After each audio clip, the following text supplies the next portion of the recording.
കാലിത്തീറ്റയുടെ വില വർധനവ് ക്ഷീരകർഷകർക്ക് ഇരുട്ടടിയാകുന്നു. പാൽ വില വർദ്ധിപ്പിച്ചതിന്റെ വില ഫലത്തിൽ ലഭിക്കാതെയുമായി. ജൂൺ 1 മുതൽ സംഘങ്ങളിൽ പാൽ നൽകുമ്പോൾ ലിറ്ററിന് 4 രൂപ അധികം ലഭിച്ചിരുന്നു. എന്നാൽ കാലിത്തീറ്റയ്ക്ക് ലഭിച്ചുകൊണ്ടിരുന്ന സബ്സിഡി നിർത്തിയതോടെ ഈ വർധനവിന്റെ ഗുണം ഇല്ലാതായിരിക്കുകയാണ്. ഒരു ചാക്ക് കാലിത്തീറ്റയ്ക്ക് 350 രൂപയാണ് സബ്സിഡി ലഭിച്ചിരുന്നത്. അതിൽ 100 രൂപയാണ് ഇപ്പോൾ വെട്ടിക്കുറച്ചത്.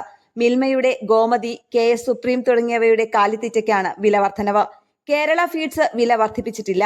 4 വർഷത്തെ കാത്തിരിപ്പിനൊടുവിൽ ക്ഷീരകർഷകർക്ക് പാലിൽ 4 രൂപ വർധനവ് ലഭിച്ചപ്പോൾ ഈ വർഷം കാലിത്തീറ്റയ്ക്ക് 400 രൂപയുടെ വർധനവുണ്ടായി. മിൽമയടക്കം ഈ വർധനവ് വരുത്തി. കർഷകർക്ക് നൽകുന്ന ഇൻസെന്റീവ് പോലും കഴിഞ്ഞ സർക്കാർ സാമ്പത്തിക ബുദ്ധിമുട്ട് മൂലം നൽകിയിരുന്നില്ലെന്നും ആക്ഷേപമുണ്ട്.